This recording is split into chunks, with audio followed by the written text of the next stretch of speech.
100 మంది మనుషుల పనిని ఏఐ ఈజీగా చేసేస్తుంది అనేసి మనుషుల్ని తీసిపడేసినటువంటి సాఫ్ట్‌వేర్ కంపెనీలకి, బడా బడా కార్పొరేట్ కంపెనీలకి ఇప్పుడు రివర్స్ అయింది.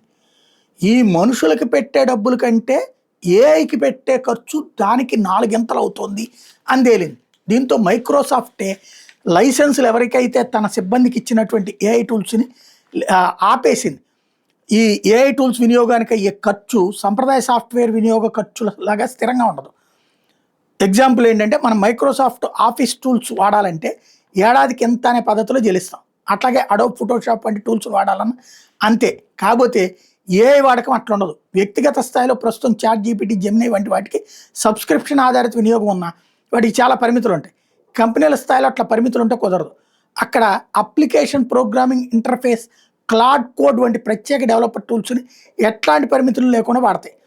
టోకెన్ ఆధారిత ధరల ప్రకారం ఎంత వాడితే అంత మొత్తానికి చెల్లింపులు చేస్తాయి. టోకెన్ అంటే ఏంటంటే ఏఐ మోడల్స్ మనలాగా భాషను పదాల రూపంలో అర్థం చేసుకోలేవు. మనం ఇచ్చిన ఇన్పుట్ను చిన్న చిన్న ముక్కలుగా విడగొట్టుకుని అర్థం చేసుకుని సమాధానం ఇస్తాయి. అలా విడగొట్టిన ప్రతి ముక్కని ఒక టోకెన్గా పరిగణిస్తారు. ఒక ఉద్యోగి ఏఐ టూల్ని వాడి ఒక పెద్ద కోడింగ్ ప్రాజెక్ట్లో బగ్స్ని గుర్తించాలని అడిగితే అది బ్యాక్గ్రౌండ్లో వందలాది పనులు చేస్తుంది. కోడ్ని చదవడం, రన్ చేయడం, టెస్ట్ చేయడం, తప్పులు వస్తే సరి చేయడం, ఇలా విస్తృతంగా పనిచేయాల్సి వస్తుంది. ఈ క్రమంలో అది లక్షలాది లైన్ల కోడ్ను ఏ మోడల్కి పదే పదే ఇన్పుట్గా పంపుతుంది.